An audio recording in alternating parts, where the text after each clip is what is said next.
তোমার প্রতি দুর্বল ছিলাম, তাই তুমি যেমন খুশি তেমন ইচ্ছাতেই কষ্ট দিয়েছো। না হলে কারো সাধ্যই ছিল না আমাকে এভাবে আঘাত করার।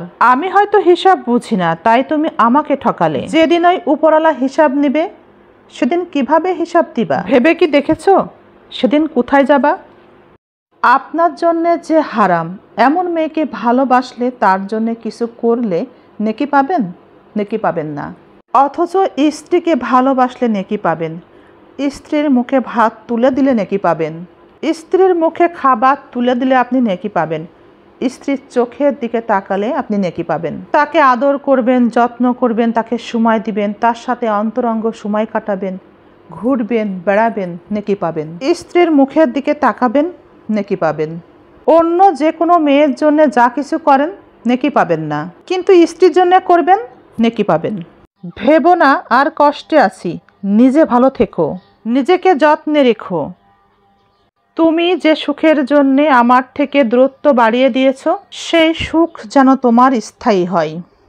গাছের কাঁটার থেকে মাছের কাঁটা যেমন বেশি মারাত্মক, তেমনি বাহিরের মানুষের থেকে আপন মানুষের করা আঘাত, হিংসা অনেক বেশি ভয়ঙ্কর।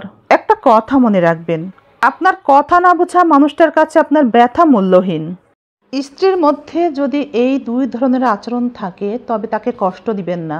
যদি কষ্ট দেওয়ার ফলে সে আপনাকে ছেড়ে যায় তবে আফসোস করতে হবে। যে স্ত্রী আপনার অনুপস্থিতিতে আপনাকে নিয়েই ভাবে, আপনারই থাকে।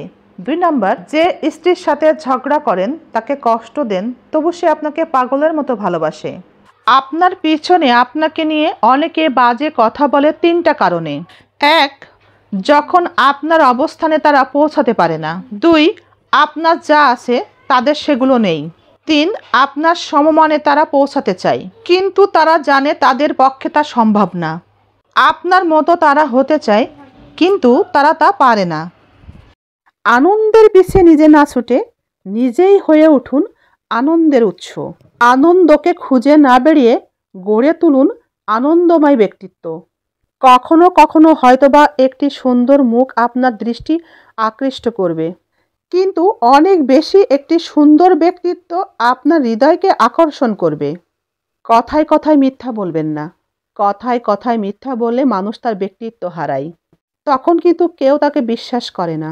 ঠিক তেমনি সহজেই কারো সাথে মিশতে যাবেন না, তাহলেও কিন্তু আপনি আপনার ব্যক্তিত্ব হারাবেন। বেলা শেষে সৌন্দর্য অস্ত চলে যায়, তাই কখনো রূপের অহংকার করবেন না। আপনার সৌন্দর্য লুকিয়ে আছে আপনার ব্যবহারে।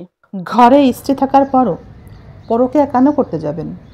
পরকীয়া নারীর মধ্যে যা আছে আপনার স্ত্রীর মধ্যেও কিন্তু তাই আছে।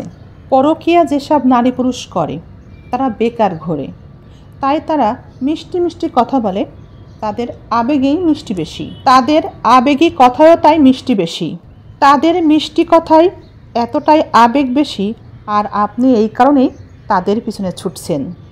অথচ আপনার স্ত্রী ঘর সংসার নিয়ে ব্যস্ত থাকে, খুবই সাধারণ সাদামাটা জীবনযাপন করে, সাজুগুজু করতেই পারে না। এর অর্থ এই নয় আপনি আপনার স্ত্রীর প্রতি যত্ন নিন, দেখবেন আপনার স্ত্রীও হয়ে উঠেছে সকলের থেকে সেরা সুন্দরী। সময়ের সাথে বদলে যাওয়া মানুষকে কখনো আপন ভাববেন না, কারণ তারা হচ্ছে ঘূর্ণিঝড়। তারা অন্যের ক্ষতি ছাড়া কখনোই কারো উপকার করে না। কিছু মানুষের মুখের ভাষা মধুর চেয়েও মিষ্টি, কিন্তু তাদের অন্তর বিষের চেয়েও বিষাক্ত। এই বিষে যে কত মানুষের সংসারের সুখ স্বাচ্ছন্দ্য কাচের টুকরার মতো প্রতিনিয়ত ভেঙে চূর্ণ বিচূর্ণ হচ্ছে, কে তা বলতে পারে?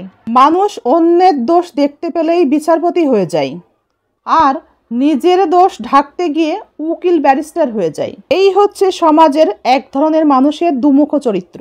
কথাটা ভীষণ তিতা যদিও